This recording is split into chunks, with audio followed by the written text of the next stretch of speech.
दूसरा के नाम के अरे मेहदी रचा के भइलो चीज पराई और प्रीतिया अयूरी कितना सताई। नमस्कार प्रणाम, हम बने आप सबके भाई एक्टर कॉमेडियन घोटाली बहन। आज हम आ गए बानी सिवान में। हमार रोहन भाई जो कि हम लोग साथ में फिल्म किए कैले रही जब भोजपुरी में बोलल तो अच्छा रही। हमने के अभी फिल्म बहुत बढ़िया अच्छा भई हुआ आखिया तोहार कमाल हो जाएगा। तो हमने के यहाँ के हीरो बानी हम माने कॉमेडियन बनी माने हीरो बनी मान के चलिए फिल्म में हीरो बनी। और रहल बात की कुछ बोली रहूँ हम बोलम कि अक्षय तोर कमाल कर बॉक्सर से यहाँ के सिवान आइल बानी आ जब भी मिले नहीं मतलब दिल खुश हो जाला। मतलब ऐसा इंसान नहीं, बहुत सारा फिल्म कैले बानी पवन सिंह के साथ, खेसारी के साथ, कल्लू के साथ, निरहुआ के साथ, लेकिन थोड़ा सा भी इनका घमंड नहीं है। और बहुत भैया के राहुल नाम वाल्मीकि जी जो कि हमने के बानी जब भैया के दुकान पर अभी बानी जा तो ठंडा उंडा सब चलता है, लीगो चलता है, बिहार में बिहार नीतीश कुमार बंद कर दिल बड़ा जो हुआ दे बड़ खेला का कोई जाओ तो बिहारो चालू कर दे तो गनगना दे। लेकिन आइल बनी हमरा लगे तो वो पढ़े के एंजॉय कर बहुत ही अभी आप सबके दिखाई दिया।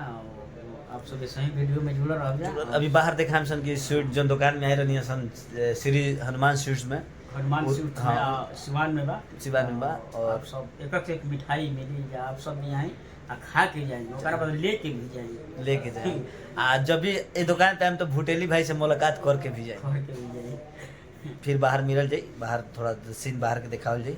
तो देखिए लव यू ब्लॉग में बना रही भुटाई भैया के और लाइक सब्सक्राइब और फॉलो करते रही। ये हमारा भोटाली मैन कॉमेडी चैनल भैया फेसबुक पेज पे भी जाइए। आप सब सही जुड़ा रहिए। देखिए बड़े भैया बनी रोहन भैया के भाई बनी रहते तो बहुत अच्छा पता चला कि इतना बढ़िया गीत गाई ना और भैया से चाहे वो गीत सुनाई दिया तो हिंदी में गाओ जाएगी भोजपुरी में गाई भोजपुरी पे हम के ज़्यादा हम मटी चीज मैंने भोजपुरी में जैसे ना होला कोनो गाना सारे सॉन्ग बढ़िया गाई ना कौन वो पुराना गाना वो गाई कौन सिंग को भाई गाना नहीं कि दूसरा के नाम के अरे मेहदी रचा के भइलो चीज पराई और प्रीतिया अयूरी कितना सताई।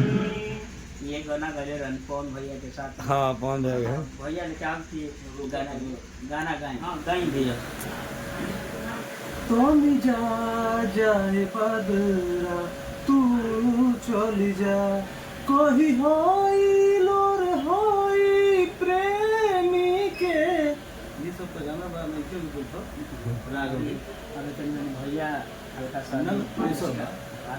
प्रेशर बंदा है और चौके पर कोनो चीज काम होला ना लेकिन बढ़िया बा आप सही भैया गावत रही कोई बट ट्राई मारनी और का लोग ये तो मान तो कि अपनी जिम्मेदारी में आ गए मतलब इंडियन आइडल सारे गाँव का बड़ी ढाका खेले हैं जहाँ भी ट्रेन में देखिए ना ये जो ऑडिशन तो साला दिल्ली से के बार दरभंगा पहुँच दरभंगा से के बार दिल्ली पहुँच चलो मेहनत जारी रखे के बस मैं तो घर में स्टार में गाना थे म्यूजिक में आवे वही में गावत रहे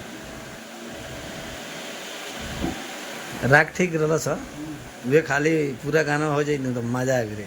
और कोनो याद नहीं थे से कोनो हिंदियो फिलहाल अभी कुछ ही यार चलिए अभी रहे के बाद हम तो इनका से कोई बार कौन नहीं अरे मुझे हमरो गाना होना दियो वो प्ले बैक में अच्छा हालांकि कोई बार हम ट्राई मारने कि हिंदी गाना की भोजपुरी में वर्जन करके दिया जाए। हाँ तो वे तो होते पाएगा वे तो होते बा भोजपुरी हिंदी गाना के भोजपुरी गा दिया जाता। सब जाता ना ट्यून गवाता हाँ ऐसा वो गान भोजपुरी में गवाता हां पहले के हिंदी में सब गवाता गाना खाली याद करस नहीं एगो स्टेट शो में गिरा के भेज दिया जाला काम हो जाला हो जा जैसे गाना याद रहता है। हाँ एक गाना क्लिक करला तो